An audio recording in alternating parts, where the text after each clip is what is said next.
This is Radio Talk from the Radio Academy. Hello and welcome to Radio Talk from the Radio Academy. I'm Matt Deegan and today, well, it's all changed. Look, pictures. You join us here in our virtual studio to talk about radio being visualised, hence all the fuss. Now, joining me to tackle this issue are three practitioners from Radio 1. It's visualisation producer Adam Hayhurst. From Capital FM, it's the evening show presenter, Big Top 40 host, and from April, the new mid-morning presenter across the network, it's Rich Clark. And from the Marketeers for DC, the Director of Media Output, Julian Fisher. Thank you for joining us. Thank you. It's a bit of an experiment for the Radio Academy. Isn't it? It's very good. Adam, you've got a kind of interesting title as a visualisation producer. What does that mean? Where's that all come from? Right, well, I'm a visualisation producer for mainstream programmes and live events at Radio 1, and so broadly that means I'm responsible for the visual output on a day-to-day basis of Chris, Fern, Greg and Scott, and on a more medium-term basis our OBs online or on Red Button outside and around the country. So where did that come from? Obviously at some point somebody said, let's have somebody whose job it is to really go for this. I think that was a long and painful process for someone who wasn't me. Thankfully I've come in riding the wave of a revolution that has been very organic in its growth. I think it's difficult to encourage investment in something that's completely unproven and that has probably been mooted over time on a number of occasions.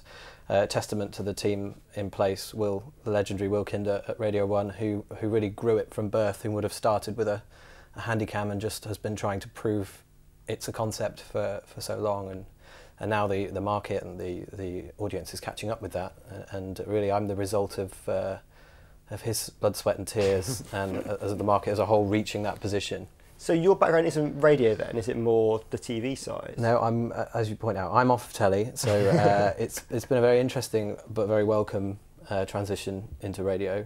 So when they asked you to do it, what did you think the radio world would be like? And has it lived up to your expectations? Well, I think actually I had Radio 1 on a bit of a pedestal, and radio in general. I think I can only say I was completely ill-prepared, and I think on my first day, the then editor said you need to get your mind around all of this before you get whipped up into it, because once you're on that train, you go crazy. You know, the speed at which everything moves, and I didn't really give what he was saying too much credit, not really understanding him, but I was expecting it to be full of, you know, the most incredibly trendy and forward-thinking people. And I even remember worrying about what I was going to wear on my first day, and then I walked in and everything was fine. But the biggest observation is the pace. You know, radio in terms of it, in contrast to television, the pace of it is just so remarkable. Things appear, they're the biggest thing in the world, and then they go away, you know, in moments, and that's quite a difficult thing to get your head around if you're not used to it. Because that's one of obviously the things that people say that is great about radio, is that you can come up with that idea in the morning and deliver it in the afternoon show. Yeah. And how do you apply the sort of the TV understanding to be able to still do those things? Realistically, I think you don't. I mean, okay. I think you just throw it away. You have to. I think my transition into it was relatively fast. You realise early on that that's not what you're dealing with. Visualising radio isn't television. It's an entirely different beast. And if you try and apply radio principles to the day-to-day radio station, you can't get anything out of that. You really have to, I think, throw all of your conventions away. Just remember some of the disciplines, but all of the conventions out the window. So what was the moment when you thought, this is a big shift to what I've previously done in the TV world? I think it's when I can't think of a specific, but it's a recurring thing where a producer comes upstairs from one of the mainstream programmes and goes, we've had this amazing idea, we're going to do this, and they're very excited about it, and it's definitely going to happen, and the talent are really into it, and then and you're like, great, when is it? And it's Wednesday, and you're like, wow. And so you spend Tuesday, you know, getting all geared up for it. I'm obviously exaggerating, but then Tuesday afternoon you go downstairs and go, right, I found these 3 different colours of this, and that producer goes, oh yeah, we're not doing that anymore, so-and-so didn't fancy it, or that's not the coolest thing anymore, and it just goes away. I've exaggerated the times there slightly, but it's that first moment where something big and exciting happened, and I was beside myself, and everyone else was largely calm and collected, and then boom, that's why they were calm and collected. Because the scale thing's interesting, because sometimes there are very kind of short things or things that are a fixed studio activity, and then sometimes big events. Yeah. Is there something that particularly works? What do you mean by something? Or is there a kind of a magic thing? Hey, we do this, we know it'll get numbers. Does it have to be quite high tech and well produced? Is it things that are kind of short and quickly done? Absolutely not. The answer to that is it's the style of production needs to be relevant and appropriate to the activity. The activity is defined as worth doing for a number of different reasons. The one that you come out with there first off is reach. Obviously, we know something's going to be popular, then we know we want to do it. And the other, with us being the BBC, is it, you know, is it a high public value thing that we're about to do? And in those situations, the demand on reach actually isn't so much of a pressing issue. So the point is, it completely depends. If, for example, the thing that's identified as something that people want to see is a fire in the booth, freestyling session on one of our One Extra brands, then that really is 1 or 2 cameras in a studio, the production team producing it themselves, or potentially a couple of other producers, a quick turnaround edit, and then it's online, and that's one, you know, superbly performing strand that looks exactly the way it should look. There's not too much production there. It's not overdone. It's not underdone. Move to something like One Extra Live, which is a multi-date tour with multiple thousands in each town, and you can't get away with a Z1 or with a modified 7D. You need an OB outfit, and I think it's just about marrying the thing that you're producing to the most effective production method. Because there's obviously a new thing that you guys have done recently is to start visualising the chart show, and we'll play and have a bit of a look as we talk. But I think what's interesting is it's a bit of a hybrid, because it takes some of the stuff that I've seen already happen in Moyles and Fern, and it's added on this extra level of playing out the music videos and some live presentation as well. Where did that kind of come from? A lot higher up than me, I should imagine, originally, but I don't think it's ever been far from most people who've worked in radio for a while's mind that there's an opportunity to play out music videos at the same time as the radio show goes out. For whatever reason, that's never presented itself in a commercial or a deliverable format. Otherwise, obviously, we'd have done it again. The chart show is a brand that really appeals to young people. We know that, and we also know that we've got a commitment to work out how Radio 1 as a brand will appear on all these devices that the young people are using, and the chart show therefore seems like a very simple proposition. We know that there'll be 10 tracks. Because they're in the chart, there's a very high possibility that they'll have a music video, and so it's a very, not easy, but very appropriate strand for us to try that method of production on. And that's exactly what we're doing. We're trying it out to see what the response is. So Rich, you obviously present the competitive chart show on the other side. When they announced it all, what were your thoughts?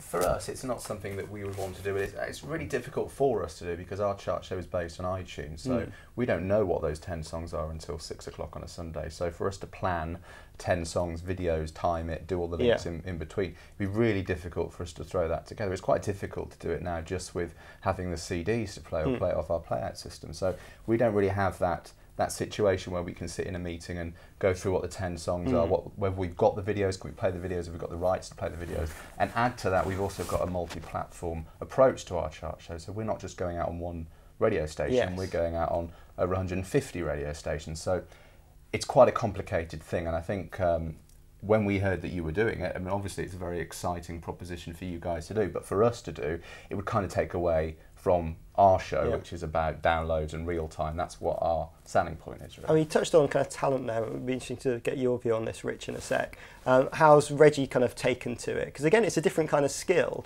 You've got the website viewers and you've got the radio listeners. Reggie's taken to it very well. He really likes it, which is great because it's very important that the talent bought into it, and he's very enthusiastic about it, and it's going tremendously well. I'd say there's less pressure on the presenters, particularly in terms of the chart, than it might appear that there is.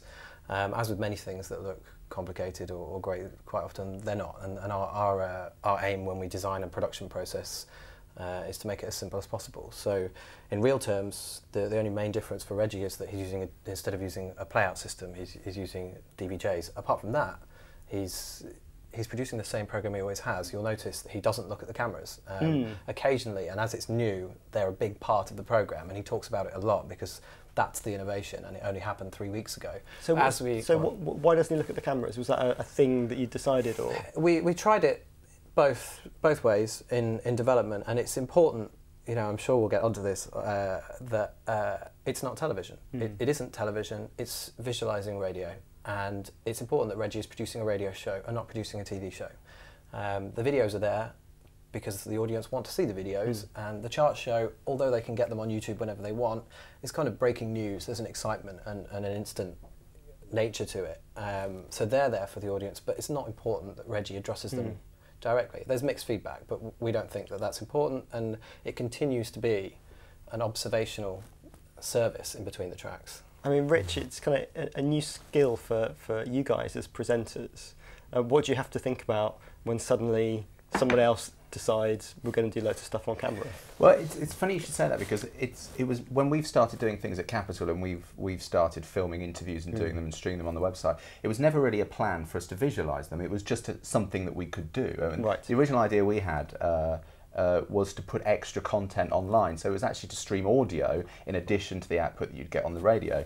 And it turned out it was easier just to film it and run it all through the cameras. And then we had the discussion as to whether you look at the cameras, or do you still keep headphones on, or do you have in-ears in, or how do we make this look? And I think the important thing for me as a radio presenter is that I'm presenting a radio show, and most of my listeners are listening on the radio. They're not watching on TVs or on their computers. That's an added advantage to this system. So there's a lot to get your head around. I think the biggest thing for me was remembering that you suddenly have people watching you, and radio presenters can make themselves sound happy without looking happy.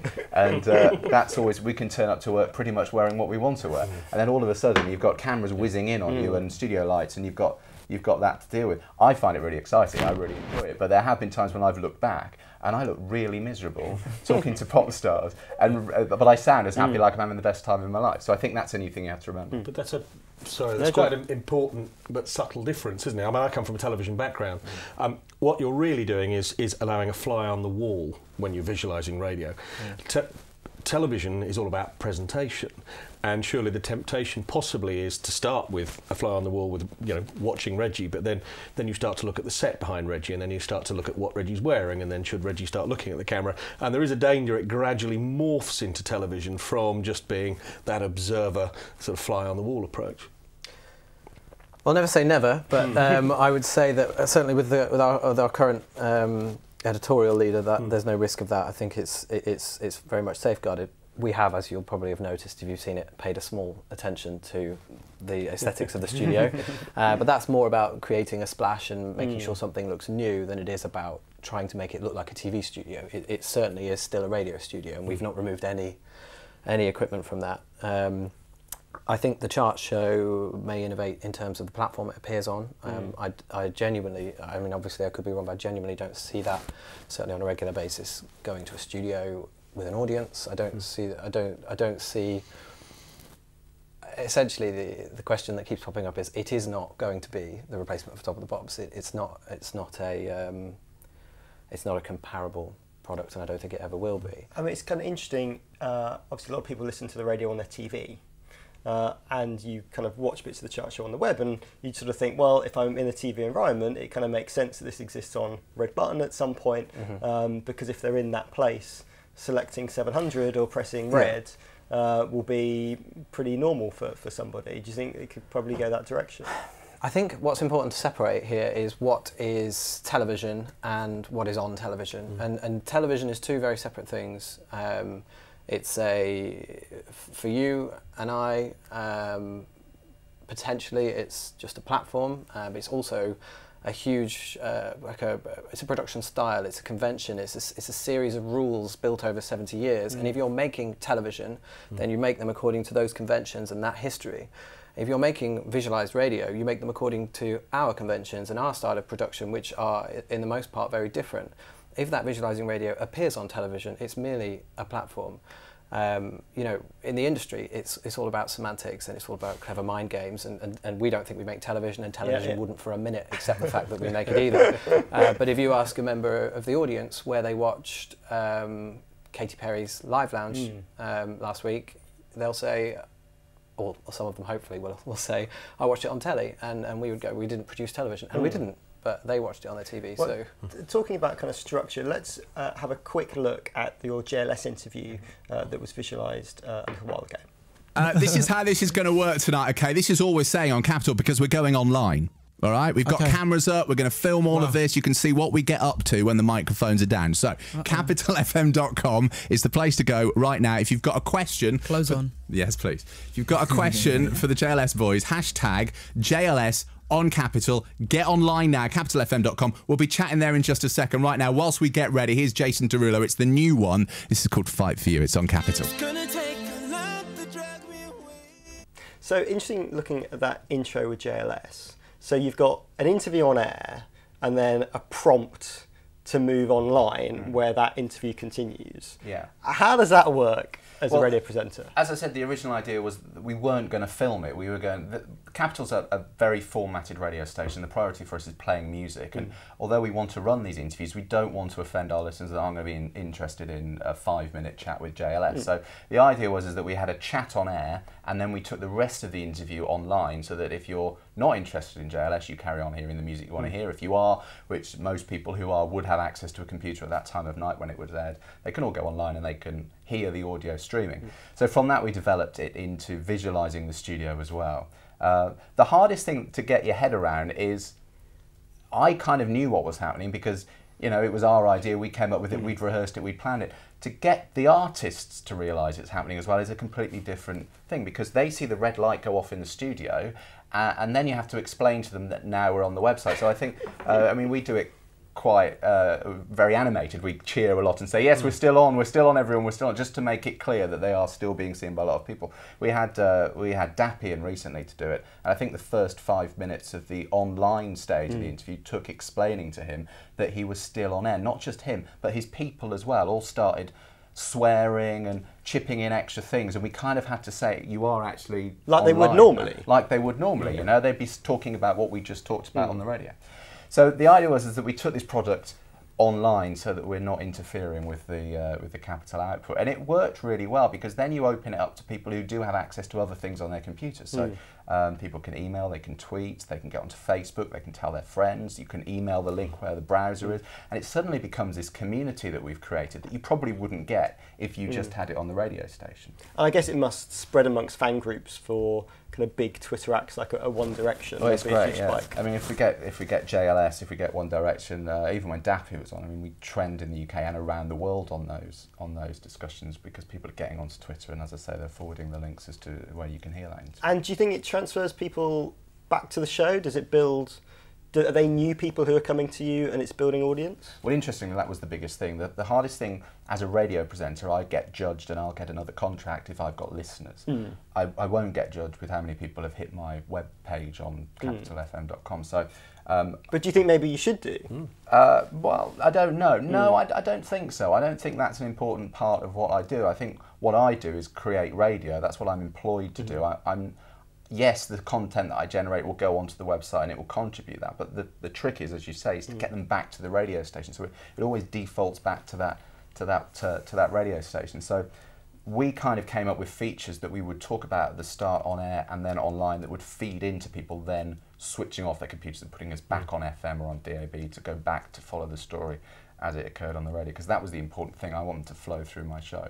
And is visualisation something that goes into those ideas now all the time, or just, is it something that's in the back of your mind of we should think about this? And more so now, because when we started it was just an audio thing that we were doing. Now we want to do more things because it's visualised. It's not just an interview. You can do games, you can take them out, you can do different things. There are extra elements that you could add into the interview. So, well, let's talk more about what it means for a presenter in a sec.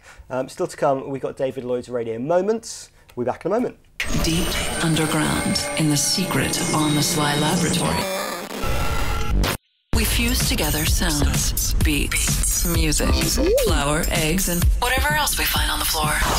If you want custom jingles and music, station imaging, promos, Dr. His, sound effects, it's onthesly.co.uk. This is Radio Talk. Welcome back, and we're here with Adam, Rich and Julian. So we're talking about what it's like to be a radio presenter who's suddenly doing more video stuff. Are there extra things you have to think about? Are you worried about what you're wearing and what you look like? Well, we arrived here today and I didn't know this was being filmed. So as a radio presenter, you never worry about what you're wearing. So when you're being filmed, yeah, I guess you have to, don't you? You do think about what you're going to look like when you're being filmed. You've had a clothes change. So. I got changed, yeah. So we do. The secret is out. if you think it's worrying for the presenters when you rock up wearing giant Adidas logo, it's particularly pressure where we work. It can cause your production team just as much anguish. Yeah, absolutely. And I think the difficulty is if I'm doing something that is filmed and that's all it's going to be, I know where to look at the camera. I know where they're going to be. I know I need to smile. I know where I need to do my pieces. Well, let's just play in some of the Virgin Red Room stuff that you do. So it's a video thing. It sits on the internet. It's you interviewing pop stars. Do you see that as television or radio? Is it got a radio element to it? Well, this is television. This is pieces to camera. This is purely done to be seen and to be filmed. And I think my skills of being a radio presenter help it, but I wouldn't see it as being radio, no. Interesting. So it's all well and good doing this, entertaining listeners, but there's got to be a connection to money. I mean, we're used to hearing from the marketeers calling us up and offering us interviews for our radio stations, but here we are in a studio. Where's all this come from? Well, I joined marketeers about 7 or 8 years ago, and I came from television, and the remit for the agency then was to move into broadcast rather than purely radio, and that whole convergence discussion that we've been happening today, what is radio, what is television, what is online, has been going on ever since. What we've tried to do for a number of years now with radio stations is to visualise it. So when a few years ago even we were talking to radio stations saying, well, look, you've got a web camera, we've got a celebrity guest you're interviewing, we've got a web camera, you could stream it on your website. And what the trouble we found over the years is trying to get an editorial team who get enthusiastic about it to work out how on earth they technically do this with their website. So we've tried a number of ways, and sometimes it's just been too frustrating that it's just not easily doable. But there are different ways we can do it. I mean, there was one with the Greg James show recently, when that came with a conversation with the editorial team. We had Elmo, everybody's favourite, over here promoting the latest Sesame Street DVD. Greg was a big fan. He wanted to interview Elmo, but there was a thought of, we could do it down the line, but how's everyone going to really know it's Elmo? So can he come in the studio? Well, even then, how does everyone know it is? Well, let's set the web cameras up. So Elmo is there, being interviewed, Greg. So it was a bit of telly, because obviously the cameras had to be aligned properly, so you weren't seeing hands and giving away too much. What do you mean? Yeah, what are you saying? I can't give away too many of Elmo's secrets here. But yeah, he really enjoyed it. It got a massive spike, as I understand it, in viewers, because Greg was saying, go on the website now, you can see us. And that's the call to action, is how can I not lose the audience? How can I drive them to the website, but also add something, give them a reason to do it? And are the commercial stations, do they want to do that? It's just there's a gap between being able to do it. I mean, we've had stations, for instance, breakfast shows, have interviewed a celebrity and said, look, we can't do all the live streaming, but if you could film it, then we can stick it on our presenters page, and tomorrow you can see the full interview. And again, expanding it from the little bit I did in there to a longer interview, because quite often they'll pre-record maybe 10-15 minutes and use 3 or 4 minutes on air. So sometimes we send a video file to a station so they can say, and you can see me at my extended interview.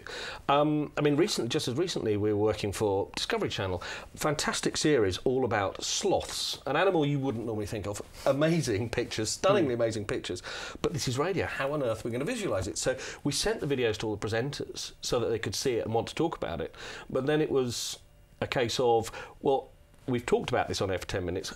Our listeners are now going to want to see these pictures. So, you can go to our website, because, again, driving listeners to the websites is an imperative for some more commercial stations, is driving traffic, driving footfall. So that's just trying to work with the stations to find a way of mutually making this more interesting. I mean, do you think there's an expectation from listeners that all this stuff's going to exist online? So if you guys at Radio 1 are kind of pushing the boat out, there's a bit of everyone else has to kind of catch up, because it's just what listeners will expect.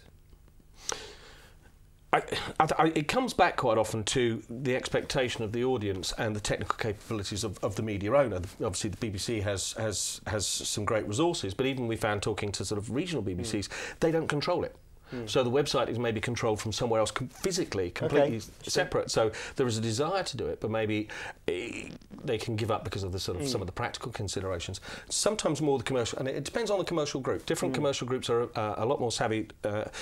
Global have a very switched on digital team there, and actually the conversations can be very positive and stuff can be done quite quickly, but it all depends on budget, resource, timing, and who you're speaking to. Because for you guys, placing radio interviews, are you doing the same thing on websites that are sort of visualised? Yes, I mean we've done that for about 7 or 8 years using this studio, for instance.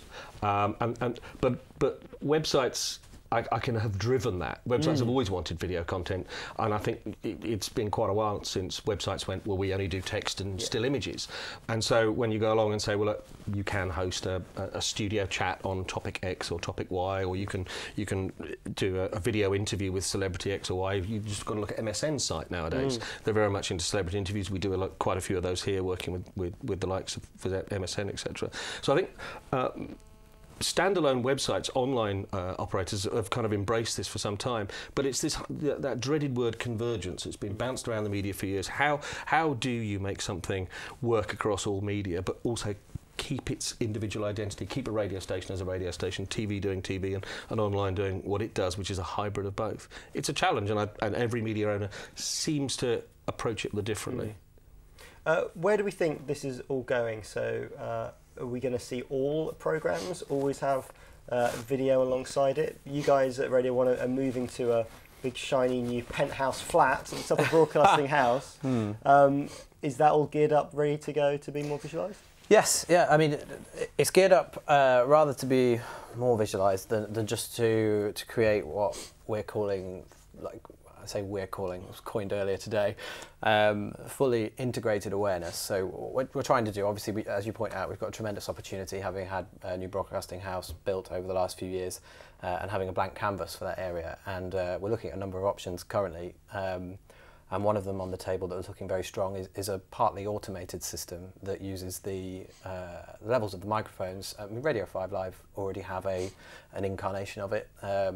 Ours is ever so slightly different, the one that's in development at the moment. A lot of Yep, absolutely. And for Richard Bacon, it works great because the format of his show is I ask a question, you respond. I ask a question, you respond. And so a simple algorithm in a box cuts to those cameras. What we've found is that because our programs can go in any direction, and some of them have a zoo format, it doesn't quite work, because cutting to a wide when more than one person is speaking on the Chris Moore show, for example, would result in a very wide Chris Moore show for a very long period of time. And so it's got some more human attributes to it.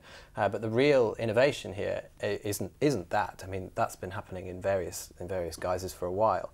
It's the ability to put that production into the hands of the production team. So at the moment we have a gallery, albeit not as glamorous as you're possibly imagining if you haven't seen it, largely domestic, but that's operated by someone. The ambition that is now being realised is that goes into the hands of the production teams. And so there is a system whereby when something interesting is about to happen or is happening by accident, the production team will be able to switch on that system themselves.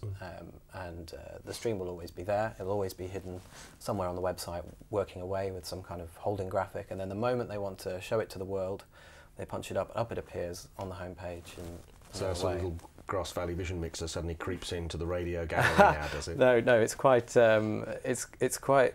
We've made it look like just another piece of radio equipment to keep anxiety down. It's interesting. I was seeing what a 3FM were doing in the Netherlands, kind of quite a big pop station, a kind of sort of Capital Radio 1 equivalent, and their presenters control the vision mixing. And can put things on the screens around them, and can control two ways with the TV channel to try and make it all integrated. And you sort of watch it, and part of you thinks, oh my gosh, if you gave a presenter that, would they want to do all these things? And I was thinking, well, actually, Chris Moyles probably would like to have the control to deliver his vision on air. I mean, would you like more control of what was going on, or actually, is it one step too far? Yeah, I tend to take a step back actually when we're doing the film thing, so that I can concentrate on doing the interviews. So we have producers who do that now and do all the mixing, and even in the studio when we're doing the things that are online and not on air, they will drive the desk and take care of the on-air output, so I don't have to worry about that. So probably the answer to that is no. I don't know whether I could be trusted with it. But it's interesting that now we're hiring people who will just have this as their job. They'll be controlling the gallery and mixing videos and getting all that sort of stuff online. And I think that's probably a way it's going to go. It's becoming so acceptable now that this is a department that will start forming in major radio groups.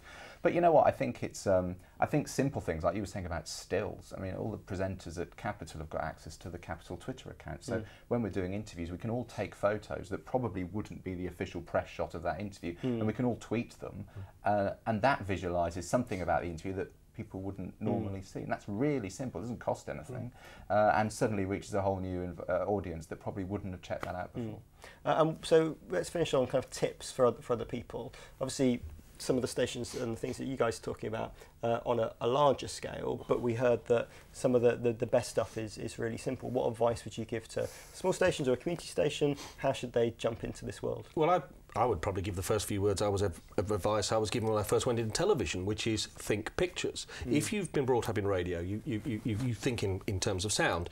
A TV producer or news editor immediately tries to visualise whatever they're being talked about or being offered, and so it's to try and learn some of those skills. Is to how can I visualise? What are the pictures in this? It might just be a still. It might be, oh, we're talking about, why don't we run a little bit of video here? So it's just keeping half a mind to what you know, how one visualises. And we're talking visualising radio. How do we visualise what we're talking about? Rich? I just think it's just keeping it very simple. I think if you're a radio presenter or a producer, then you're doing radio, and it's, as you say, it's adding things to that, it's bolting things on. As soon as the lines start to cross, then I think one of those products is becoming complicated. So sending out pictures that people wouldn't normally see. If you can add video to it, great. If you can take it to the next step and do a live interview, brilliant. But ultimately, remember, you're doing a radio show. That's the important thing. Adam? I think it goes back to the first thing I said when we started talking about making sure that your style of production matches what you're trying to produce. And I think it's very easy for people to be disheartened when they don't have much resource. But you know, it's a huge spectrum from the big players right to university radio. And if you genuinely have absolutely no resource, then I'm very confident you can find a handycam, film something and put it up afterwards. With very little resource, you can do a live stream. You know, if you're one of those smaller stations, you probably have less pressure on you to not use, you know, free live streaming services that have advertising in that we'd be prohibited from using. You know, don't be disheartened that you can't rock up and film a concert, and don't try to, because you can't. But you could probably do backstage interviews that are just as exciting. And just the key thing is to make sure that you produce your visual content in a manner, in a production style that's suitable to what you're producing and within your limits. I think that's the best piece of advice. Great. Well, that's it from Radio Talk today. Thank you to the team at Marketeers 4DC for hosting us here in their lovely studios. Also thanks to my guests Adam Hayhurst, Richard Clark and Julian Fisher. There'll be another Radio Talk along shortly, and David Lloyd's Radio Moments are next. Bye. This is Radio Talk from the Radio Academy.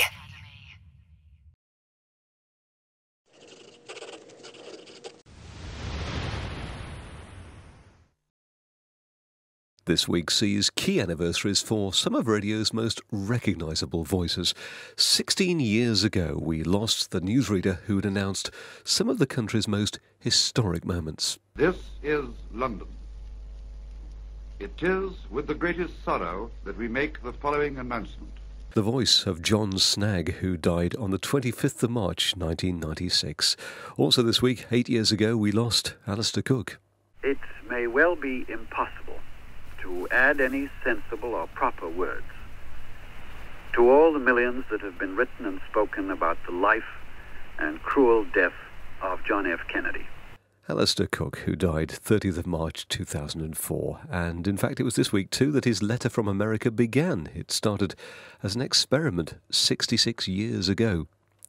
Radio 1 this week, 38 years ago, gave this chap his BBC ID card. Tuesday, Radio 1. Good morning. And a very good morning to you. Chart day, of course, today. 12:45. We'll be getting to that chart. It's just ahead of the number 1, the top 40 countdown at 1 o'clock. Paul Burnett, who started on Saturdays at Radio 1 this week in 1974. And if you're of a certain age, you'll remember sneaking your little transistor radio into school Tuesday lunchtime to hear Paul deliver the latest Top 20. The Sunday BBC chart has had a number of distinguished presenters over the years. And this week, 34 years ago, Tom Brown handed over the reins to this guy. Simon Bates.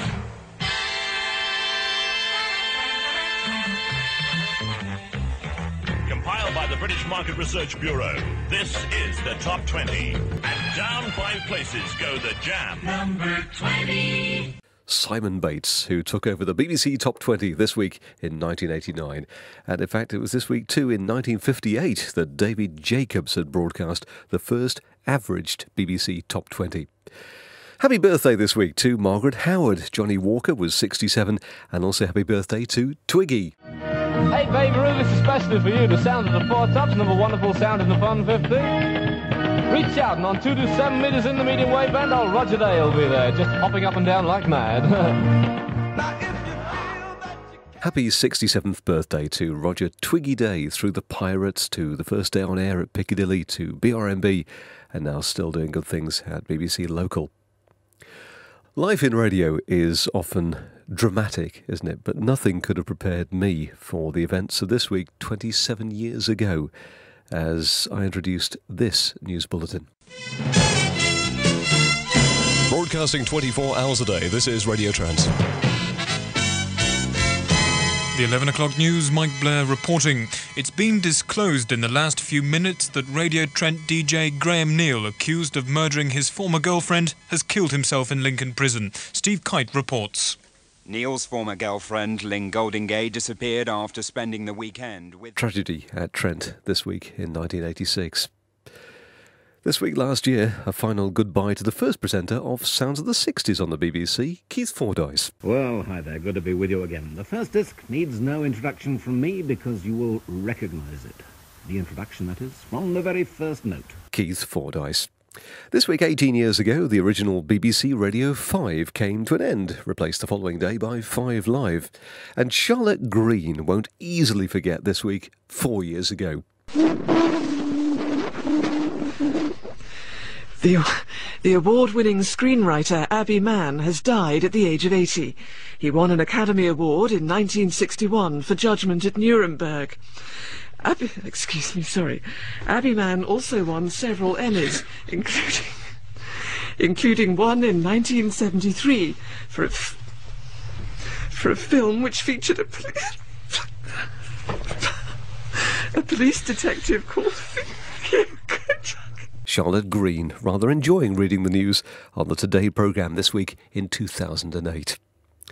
Finally this week, 2 years ago, BBC Southern Counties Radio became BBC Surrey and Century became Real. And with BBC GLR changing its name to BBC London Live this week, 12 years ago, those are this week's Radio Moments.